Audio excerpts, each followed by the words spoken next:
پہلے میں سنی تھا لیکن جب سے آپ کو سنا ہے اب میں الحمدللہ مسلم ہوں.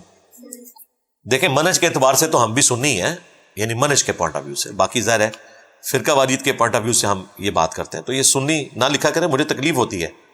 میں تو ان کو سنی ماننے کے لیے بالکل تیار نہیں ہوں, نہ بریلویوں کو, نہ دیوبندیوں کو, نہ اہل حدیث کو. ہاں سنیوں کی کیٹیگری میں یہ فال ضرور کرتے ہیں, لیکن اپنے ٹرو سینس کے اندر یہ سنی نہیں ہے. سنی وہ ہوگا جو قرآن و سنت میں جو کچھ آیا اس کو اسی طریقے سے مانے گا. یہ نہیں ہے کہ اپنے بزرگوں کی تعلیمات کو پہلے نمبر پہ رکھے گا اور سنت کی تعلیمات کو دوسرے نمبر کے اوپر. تو اس اعتبار سے آپ یہ کہیں کہ پہلے میں فرقوں میں ڈوبا ہوا تھا, ٹھیک ہو گیا. میرا پورا خاندان اب میرے خلاف ہے. وہ کہتے ہیں یہ بندہ گستاخ کو سنتا ہے, یہ بھی گمراہ ہو گیا ہے. تو میں ان کو کیا جواب دوں؟ یہ تو جنرل سٹیٹمنٹ ہے. میرے پاس تو بڑا ڈاڈا قسم کا جواب ہے. ان کو کہیں کہ ابا جی یہ بتائیں میں قادیانیوں والے طریقے پہ نماز پڑھوں یا رسول اللہ کے طریقے پہ نماز پڑھوں؟ تو ابا جی کیا کہیں گے؟ رسول اللہ کے طریقے پہ. ان کو کہ تہاڈا طریقہ پھر قادیانیاں والا ہے بغیر رفع الیدین دے. لو سامو بس یہ اب آپ رکھ لیں. ان کے موٹے دماغوں کا علاج یہ موٹی چیزیں ہیں. ہاں یہ اب ان کو قرآن و حدیث پیش کرنا چھوڑ دیں, ان سے موٹی موٹی بات کریں. انہیں کہیں کہ قادیانی بغیر رفع الیدین کے نماز پڑھتے ہیں. ابا جی تسی بھی بغیر رفع الیدین نماز پڑھ دو. ہوں منو دسو میں کہڑے پاسے جاواں؟ اور بخاری مسلم میں نماز کا طریقہ رفع الیدین سے لکھا ہوا ہے. اور جس عبد القادر جیلانی کی آپ 11ویں کھا رہے ہیں اگر آپ بریلوی ہیں, اور اگر آپ دیوبندی ہیں تو وہ آپ کا بھی غوث پاک ہے, کیونکہ غوث پاک کے دھوبی والا واقعہ اشعری تھانوی نے بھی نقل کیتا ہے, امداد اللہ مہاجر مکی نے بھی نقل کیا ہے, اور بریلوی بھی بیان کرتے ہیں. ویسے وہ دھوبی تو ہوں مر گیا, جدوں میں دھوبی کا سارا کچا چٹا کھولیا ہے. تو عبد القادر جیلانی رحمت اللہ علیہ بھی سنت کے مطابق نماز پڑھتے تھے. غنیت الطالبین میں انہوں نے وہی طریقہ لکھا ہے جو بخاری مسلم میں آیا ہے. یہ دو انٹرنیشنل صوفی ہیں جن کو پوری دنیا جانتی ہے. ایک عبد القادر جیلانی المتوفا 561 ہجری, اور دوسرے امام غزالی جو ان سے بھی پہلے ہیں المتوفا 505 ہجری. دنیا میں یہ دو صوفی ایسے ہیں جن کو سب لوگ جانتے ہیں, عرب کے لوگ, عجم کے لوگ. ان دونوں نے نماز کا طریقہ وہی لکھا ہے جو بخاری مسلم میں. کیمیاء سعادت کھول کے دیکھ لیں, احیاء العلوم کھول کے دیکھ لیں. بخاری مسلم میں جو طریقہ آیا رکوع میں جاتے وقت اور رکوع سے اٹھتے وقت رفع الیدین کا, وہی امام غزالی نے لکھا. اور یہاں پہ عبد القادر جیلانی نے اپنی کتاب غنیت الطالبین میں وہی نماز کا طریقہ لکھا جو بخاری مسلم میں رکوع میں جاتے وقت اور رکوع سے اٹھتے وقت. لیکن انہوں نے پبلک میں یہ مشہور کیا ہے کہ رفع الیدین اس لیے ہوتا تھا کہ بت رکھ کے آتے تھے. یعنی ان کے پیرانے پیر کو یہ پتہ ہی نہیں چلا کہ نماز کا طریقہ کیا تھا, بقول ان کے جو پوری کائنات کو اپنی ہتھیلی پہ رائی کے دانے کی طرح دیکھتے ہیں. انہیں یہ نہیں پتا چلا کہ نماز کا طریقہ کیا ہے, حالانکہ نماز ان کی درست تھی, ان کی غلط ہے. اور اگلا ورژن تو بہت خطرناک ہے. وہ یہ ہے, خطرناک سے بھی اگلا ورژن خطرناک, کہ قادیانی بھی بغیر رفع الیدین کے نماز پڑھتے ہیں. قادیانیوں کی عبادت گاہوں میں آپ چلے جائیں, دیکھیں ان کو نماز پڑھتے ہوئے. اور یہاں دیوبندی اور بریلوی مولویوں نے, ان کے بزرگوں نے, صوفیوں نے یہ مشہور کیا ہوا تھا کہ جو بھی رفع الیدین شروع کرتا ہے وہ قادیانی ہو جاتا ہے.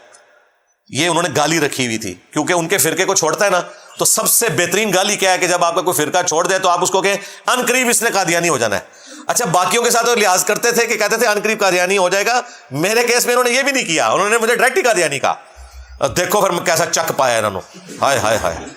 چشتی رسول اللہ, شبلی رسول اللہ, تھانوی رسول اللہ, اتنا گھرچا ہے, اتنا گھرچا ہے, کینسر بنا کے رکھ دیتا ہے. دبکے جے میرے کو. یہ ابھی میں نے طبیعت صاف کی نا پچھلے ہفتے, اس کی ظہیر الحسن کی جو نائب امیر ہے تحریک لبیک کا, تو بڑی مرچیں لگی ہوئی ہیں سب کو.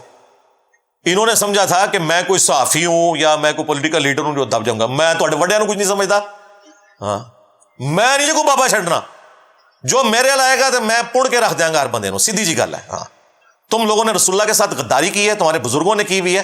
الٹا تم ہمیں قادیانی دجال کی طرف منسوب کرو, جن کے اپنے بزرگ چشتی رسول اللہ, تھانوی رسول اللہ, شبلی رسول اللہ اپنی کتابوں میں لکھتے رہے, اس کی حرام کی کمائیاں کھاتے رہے, مناظرے لڑتے رہے, دفاع کرتے رہے. حنیف قریشی نے بھی دفاع کیا ہے اور چھوٹو نے بھی کیا ہے, ویڈیوز موجود ہیں. شبلی بولے اس طرح پڑھ لا الہ الا اللہ شبلی رسول اللہ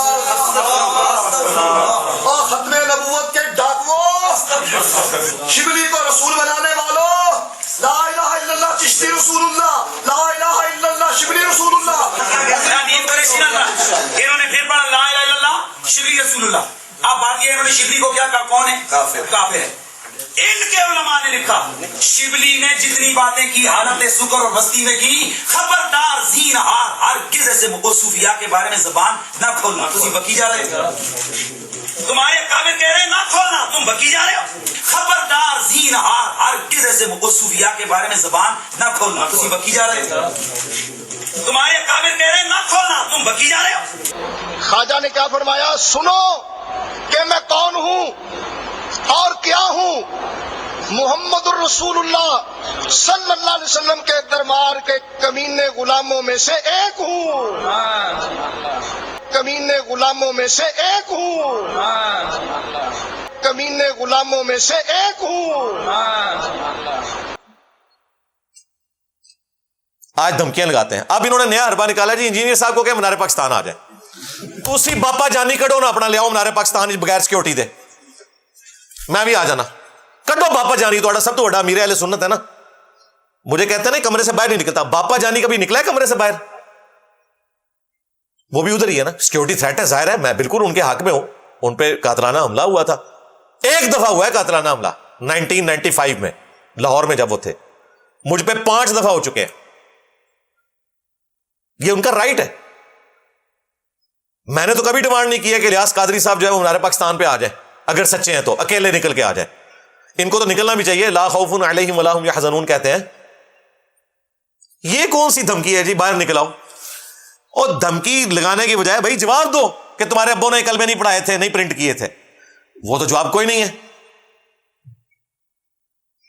پھر اس قسم کی نا ایک ٹوٹکے آزماتے ہیں, آپ کو ایکسپلائٹ کرنے کی کوشش کرتے ہیں. میں تو دس ہے کہ جہاں بنو امیہ کی چالیں ختم ہوتی ہیں وہاں سے ہماری عقل سٹارٹ ہوتی ہے. ہمیں پتہ ہے کہ ہم نے کس طریقے سے چلنا ہے.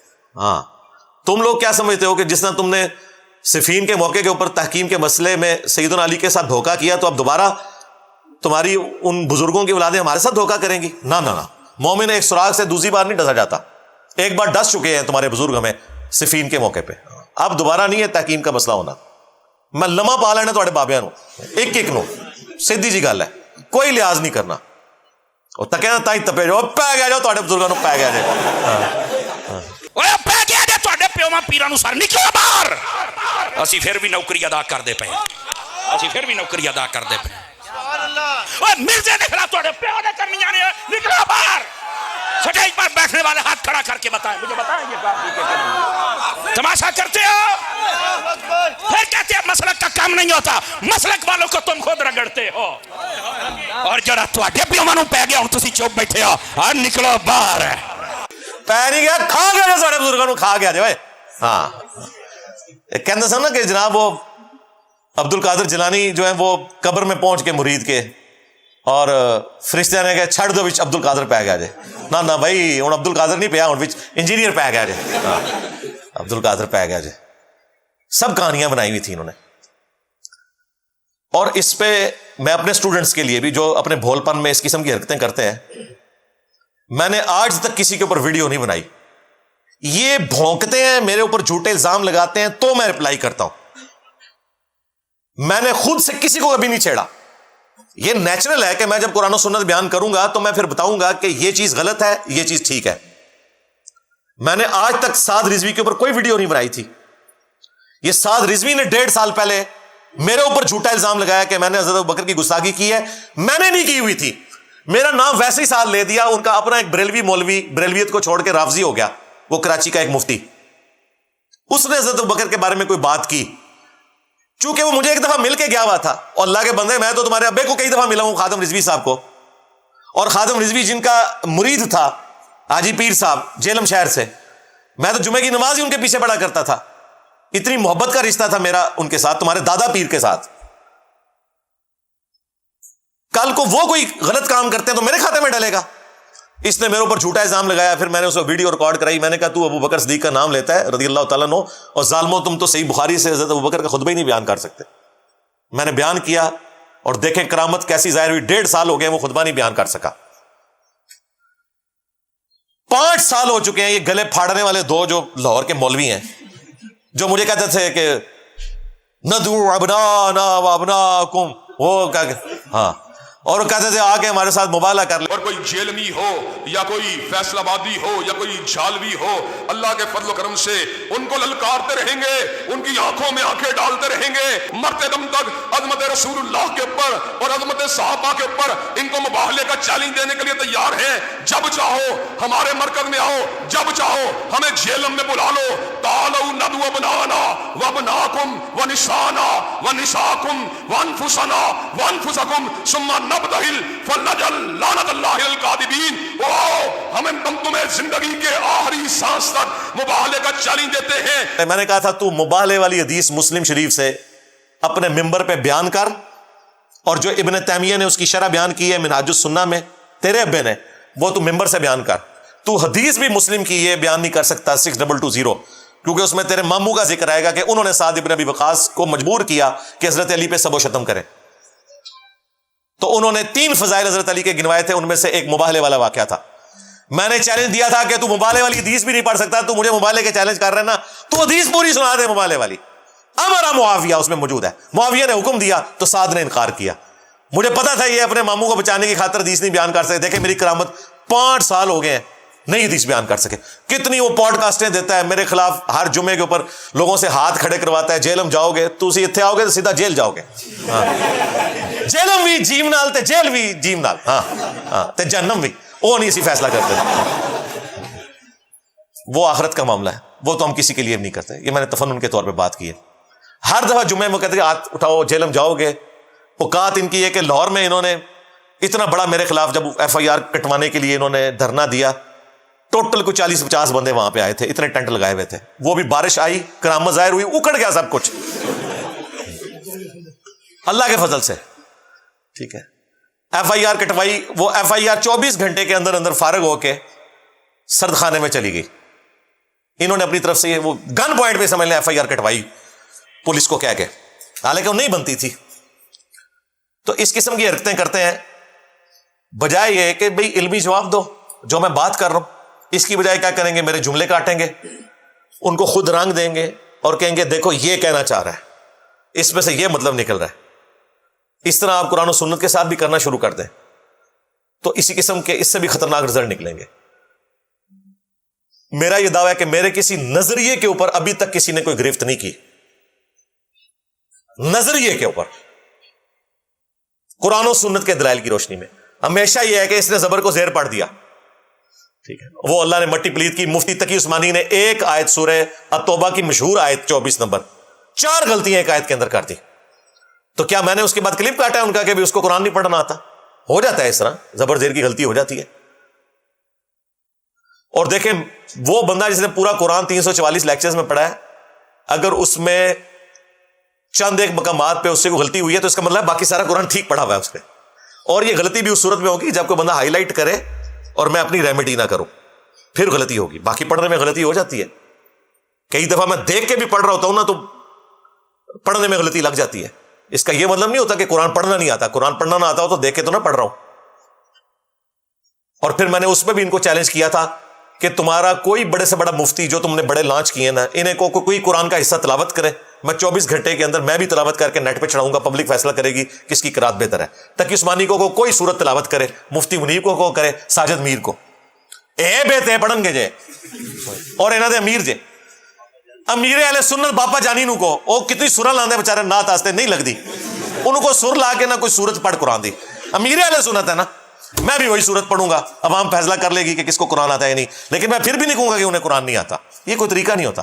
نظریے پہ بات کریں کہ جو میں نے نظریہ بیان کیا ہے یہ اپنی اسپرٹ میں ٹھیک ہے یا غلط، یہ بیان کریں. نظریہ پک اینڈ چوز، کوئی بات، کوئی جملہ، کوئی سخت بات، ظاہر ہے وہ تو میرا فخر ہے کہ میں جب قرآن و سنت کی کوئی تفسیر بیان کر رہا ہوں اس میں میں کوئی تفنن کے طور پہ جملہ بولتا ہوں، میں کوئی مثال دیتا ہوں، وہ میرا رائٹ ہے. تمہارے مولانا روم نے پورے کا پورا جھوٹ لکھ دیا مثنوی کے اندر، جھوٹے واقعات بنا کے لکھے سمجھانے کے لیے. مثالیں جس طرح لکھی جاتی ہیں خود بنا کے لکھی نا. اگر اس کو یہ رائٹ تھا کہ بات سمجھانے کے لیے اس نے کتنے عجیب و غریب واقعات خود بنا کے لکھے، تو مجھے یہ رائٹ نہیں پہنچتا کہ ہمارے اسٹوڈنٹس کے ماں باپ جب انہیں مجبور کریں کہ وہ سنت کے مطابق نماز پڑھنا چھوڑ دیں، وہ داڑھی منڈوا دیں، وہ چہرے کا حجاب کرنا چھوڑ دیں، تو میں اپنے اسٹوڈنٹس کو یہ بات نہ بتاؤں کہ ان ماں باپ کو بتاؤ کہ ہم نے تمہارا کلمہ نہیں پڑھا تھا۔ بخاری مسلم میں حدیث ہے، تم میں سے کوئی شخص اس وقت تک مومن ہی نہیں ہو سکتا جب تک کہ میں اسے اس کے ماں باپ، اولاد، سب لوگوں سے بڑھ کر عزیز نہ ہو جاؤں۔ یہ پورے کانٹیکسٹ میں نے بات کی، میں نے کہا پھر ان ماں باپ کو بتایا کرو کہ رسول اللہ کے مقابلے پہ ماں باپ تو شاہی کوئی نہیں۔ بس یہ اگلا جملہ میں کہا ماں باپ تو شاہی کوئی نہیں، دیکھو یہ تو ماں باپ کا بھی احترام نہیں کرتا۔ آگے پیچھے بھی تو کوئی بات ہوئی ہے نا، یہ تو ڈاکٹرن تھی۔ خود آپ کو انہوں نے یہ بتایا ہوا ہے کہ صحابہ کرام نے تو غزوہ بدر میں ادھر باپ تھا ادھر بیٹا تھا، ایک دوسرے کے گلے بھی کاٹ دیے، دین کی محبت ہے، خود گلے کٹواتے ہیں۔ اور میں نے کہا کہ رسول اللہ کے مقابلے پہ ماں باپ شاہی کوئی نہیں، میرا کلپ کاٹ لیا۔ تو صحابہ کرام کے کلپ انہوں نے کتنے کاٹنے تھے آپ اندازہ کریں، ان کے ساتھ کیا کرنا تھا انہوں نے۔ نظریے پہ بات کریں، ان پرنسپل بات کریں۔ تو میں جتنی باتیں کرتا ہوں وہ ایک کانٹیکسٹ میں ہوتی ہیں، اس کے بعد میں اپنا پوائنٹ آف ویو آپ کے سامنے رکھتا ہوں۔ آپ کو ایگری نہیں کرتا، آپ کا رائٹ ہے، آپ اس کو کسی اور انداز میں قرآن و سنت کو پبلک کے سامنے رکھیں، مجھے مجبور نہ کریں، میرے اوپر شریف فتویٰ بیان کریں گے کہ میں جو بات کر رہا ہوں یہ ٹھیک ہے یا غلط قرآن و سنت کی روشنی میں۔ اس کے اوپر گرفت کریں، نظریے کے اوپر، جملوں پہ نہیں گرفت ہو سکتی بھائی۔ جملوں پہ آپ گرفت کریں گے تو ایتھیسٹ قرآن پاک کے جملوں کو ہی تو پکڑے ہوئے ہیں۔ ہم جواب دیتے ہیں کبھی ادھر سے آیت اٹھا کے کبھی ادھر سے، اور کہتے ہیں یار یہ تم لوگ بےایمانی کر رہے ہو، اللہ تعالیٰ یہ نہیں کہنا چاہ رہا تھا، اللہ یہ کہنا چاہ رہا تھا۔ وہ کہتے ہیں اللہ اگر یہ کہنا چاہ رہا تھا تو اللہ نے خود کیوں نہیں کہہ دیا، انجینئر صاحب کو کیوں کہنا پڑ رہا ہے؟ یہ جواب میں انہوں نے کہہ دیا، اس کا جواب یہ ہے کہ تم سے پوچھ کے تو نہیں اللہ نے نازل کرنا تھا، اللہ نے ڈاکٹرن نازل کی ہے، اور یہی آپ کے لیے آزمائش ہے کہ کون ہے جو قرآن میں سے ہدایت حاصل کرنے کی کوشش کرتا ہے اور قرآن کے الفاظ کو بدل کے یا اس کے کانٹیکسٹ کو بدل کے کون خود اپنے لیے گمراہی کماتا ہے۔ قرآن نہیں گمراہ کرتا، وہ خود گمراہ ہوتا ہے، اور یہ کرتے ہیں اسی طریقے سے، مذاق اڑاتے ہیں، اور وہاں پہ بھی ہم جواب دیتے ہیں کہ یار قرآن یہ نہیں کہنا چاہ رہا تھا، یہ کہنا چاہ رہا تھا۔ قصہ آدم اور ابلیس 7 دفعہ قرآن میں آیا، 6 جگہ آیا کہ اللہ نے فرشتوں کو حکم دیا سجدے میں گر پڑو، سارے فرشتے سجدے میں گر پڑے سوائے ابلیس کے، اس نے تکبر کیا اور وہ راندہ درگاہ ہو گیا۔ اب وہ جو ایتھیسٹ ہے نا، منکرین خدا، قرآن کا مذاق اڑانے والے، وہ کہتے ہیں دیکھو قرآن سورہ النساء میں کہتا تھا نا کہ اگر قرآن اللہ کے سوا کسی اور کی طرف سے نازل ہوا ہوتا تم اس میں اختلاف کثیر پاتے، تو دیکھو غلطی کتنی بڑی ہوگی قرآن میں کہ قصہ آدم اور ابلیس میں اللہ تعالیٰ کہہ رہا ہے فرشتوں کو حکم دیا سجدے میں گر پڑو، سارے فرشتوں نے سجدہ کیا سوائے ابلیس کے، جبکہ قرآن یہ بھی کہہ رہا تھا کہ فرشتے تو اللہ کی نافرمانی نہیں کرتے۔ قرآن خود مان رہا ہے کہ ایک فرشتے نے نافرمانی کر دی، تو اللہ کا تو رول ٹوٹ گیا۔ یا اس کو سچ مانو یا اس کو، یا یہ سچ مان لو کہ فرشتے نافرمانی نہیں کرتے، یا یہ سچ مانو کہ شیطان نے بھی سجدہ کر لیا تھا، تبھی وہ ہوگا۔ اگر شیطان نے سجدہ نہیں کیا تو وہ دوسرا حکم ٹوٹ گیا، کیونکہ وہاں تو آتا تھا فرشتے نافرمانی نہیں کرتے، تو شیطان نے پھر نافرمانی کیوں کی؟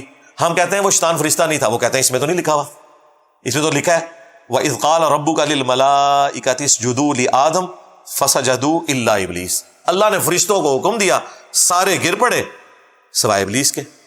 ہم کہتے ہیں وہ فرشتہ نہیں تھا، پھر وہ کہتے ہیں پھر تو اسے حکم بھی نہیں تھا۔ لو سامو کڈے کلپ بڑھنے جے قرآن دے، کنے کلپ بڑھنے نے، ایک چپ کٹنے دوے پاسوں نکل آندا ہے۔ جب ہم کہتے ہیں فرشتہ نہیں تھا، وہ کہتے ہیں تو پھر یہ تو پھر غلط سٹیٹمنٹ ہوگی کہ فرشتوں کو حکم دیا سجدے میں گر پڑے، تو پھر شیطان سے کون سی دشمنی ہے؟ حکم تو فرشتوں کا تھا، شیطان کو تو حکم ہی نہیں تھا۔